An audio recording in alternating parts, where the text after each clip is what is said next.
The following day. I'm selling it.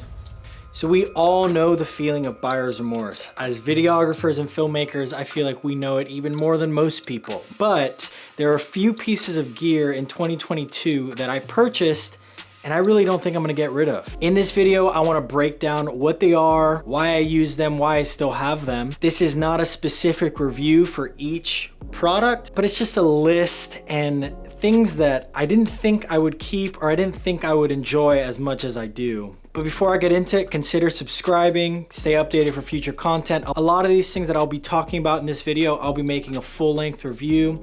There are a couple lens sets that I really enjoy that are reviewed on YouTube, but I don't see a ton of content that I wish I would have seen. But anyways, enough of that, let's get into it. We're gonna start off on the smaller pieces of gear and then move over to the bigger ones like the lenses and the actual cameras that I purchased this year. But oddly enough, the smaller pieces of gear are actually my favorite. I don't know why, but it's these like little $60 things, $100 things that just make my life easier. And I wish someone would have stressed the importance of having these little things. So the first piece of gear is the Aputure MC lights. I can't remember if it's MC7 or whatever, but these little lights I think are like 80 bucks, $70, and they're super useful.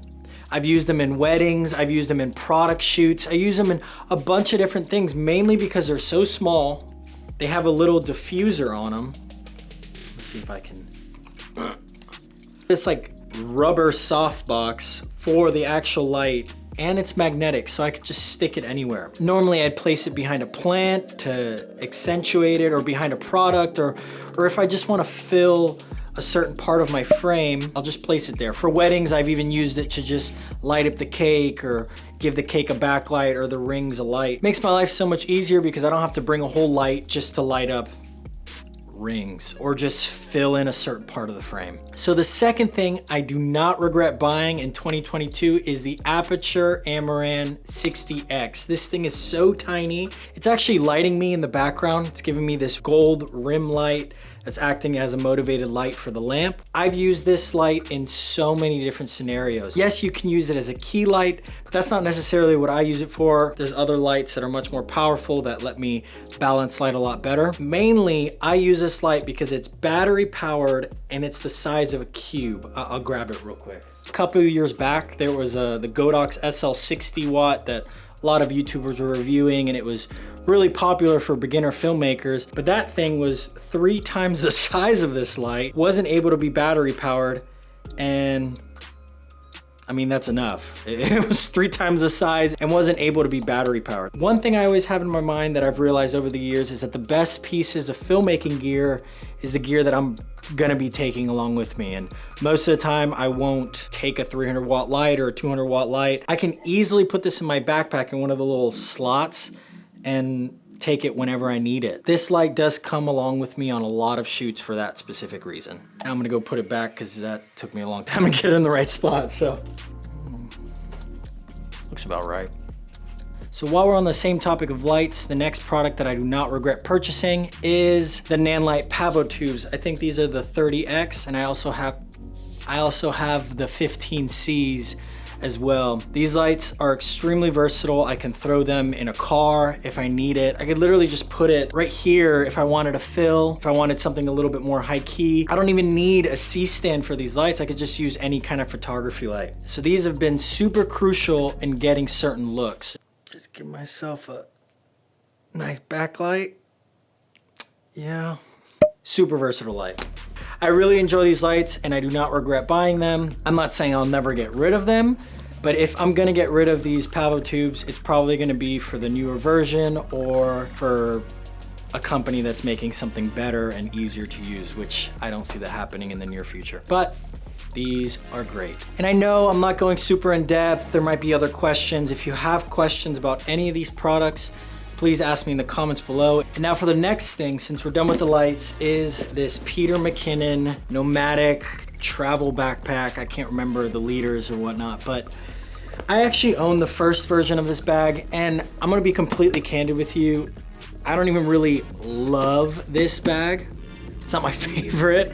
There are a lot of things wrong with it that I'm like, why did they do that? Like these little flaps here make absolutely no sense. You put water bottles in it and you look like Buzz Lightyear. I don't know if I can get it on this camera.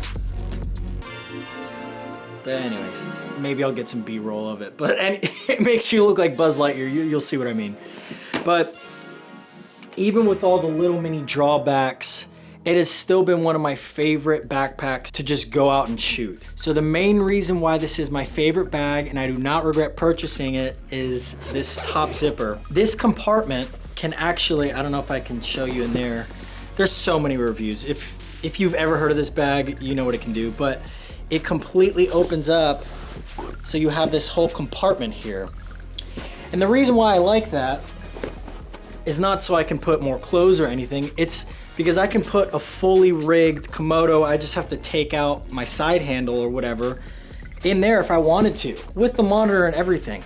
And then on the bottom section, I could put a lens, I could put extra batteries if I just want to go out and shoot, maybe for fun, or if it's, I don't know, something for YouTube or whatnot. But that alone for me, and the fact that I can put it up and it's super modular, has made this one of my favorite backpacks that I've ever owned. Not perfect, so please don't go buying it thinking it's perfect, because there are a lot of things wrong with it that I'm like, why was that a design choice? But that's besides the point. And now for the lenses. These lenses are actually amazing. I don't know how else to describe them. I can't afford Tokina Vistas. I don't even want Sigma Cine Primes, honestly. They look like the photo glass, but I wanted something that was different, not the same thing that I've been seeing all the time. People use photo glass, and I get it. Like, I use photo glass as well. I have zooms, I have the Sigma 24-70, I have all these different lenses that are versatile and cheaper, but I wanted something that had a look, you know? I do have a set of vintage lenses that I'll go into, but something that was also built really well and was relatively affordable. So I went with these DZO Vespid Cine Primes. I have the 5 lens kit, and I am not disappointed. So I'm gonna make a whole in-depth review on these lenses, but 2 things that I wanna talk about real quick is the build quality and the look. I don't know what it is. I don't know what kind of sauce they put in their lenses, but it has this soft, sharp look. I've owned Irix Cine lenses, I've owned Canon FDs, which I love the FDs.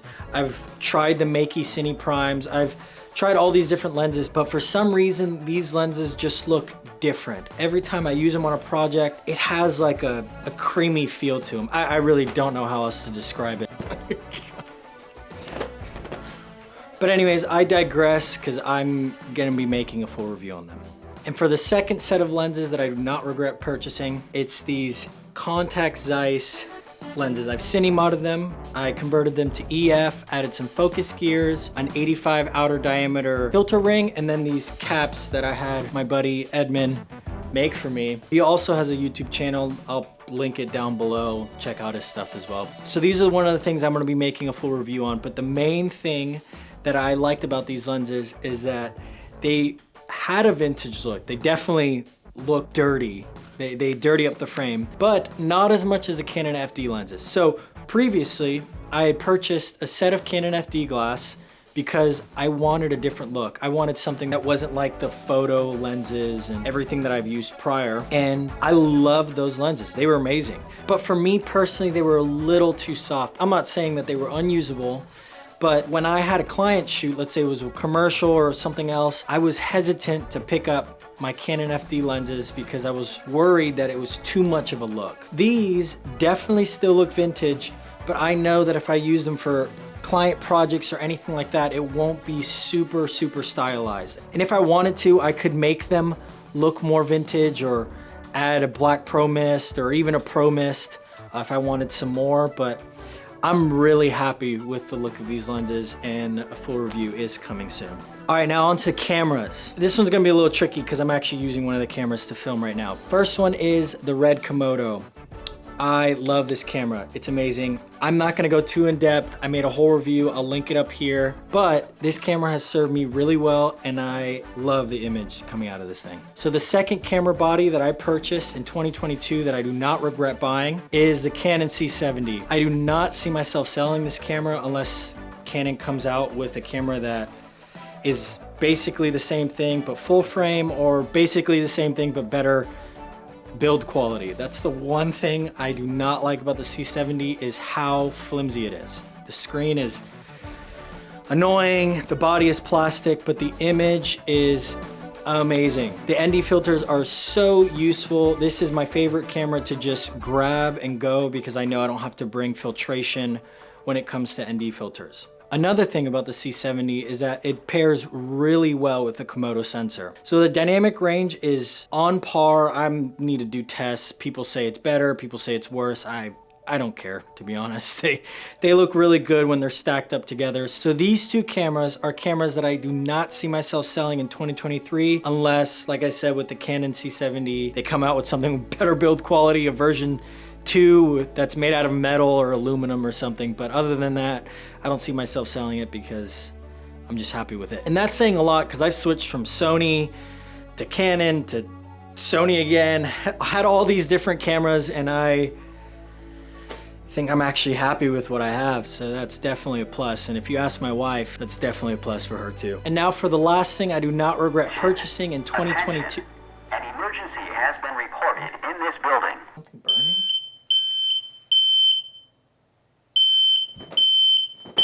What the heck? All right, I'm kidding. That was kind of like a dad joke. So the last thing is a hazer. I spent probably 30 bucks on this thing and $20 on fog fluid. And me personally, I feel like it's transformed my image a lot more than most of the things I've spent my money on and then ended up selling a month later. So yeah, for 50 bucks, you add texture to your scene, you add what a lot of Hollywood movies are using. Obviously theirs are more expensive and nicer quality, but you get to add something that they use in Hollywood that's pretty generic into most of your videos, and I personally believe that that ups production value a lot. So for 50 bucks, definitely don't regret purchasing it in 2022. And that about wraps up this video. I know it was really quick and I sped through a lot of those things, but I wanted to make sure I got this video out before the end of 2022. Because I love watching them. I love watching people talk about what they regret purchasing and what they don't regret purchasing. So anyways, if you enjoyed the video, subscribe, like it, comment, do that whole thing. It really helps the channel. And to be honest, it encourages me to keep going and to take time making these videos. But yeah, that's all for now. I'll see you in the next one.